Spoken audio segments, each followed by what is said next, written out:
Hello guys! Ipapakita ko na mayroong nagbigay sa akin ng dried mango. Sobrang sarap. Matamis. Binigyan ako.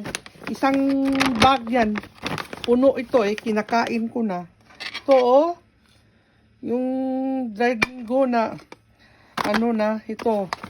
Ito na lang natira kasi kinakain ko. Sarap Binigyan ako ng dried mango sa kasama ko na Bisaya, guys.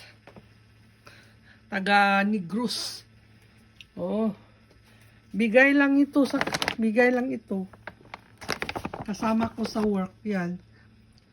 Dried mango. Sobrang sarap, guys. Kinakain ko na ito Ito. Bigay lang ito, guys.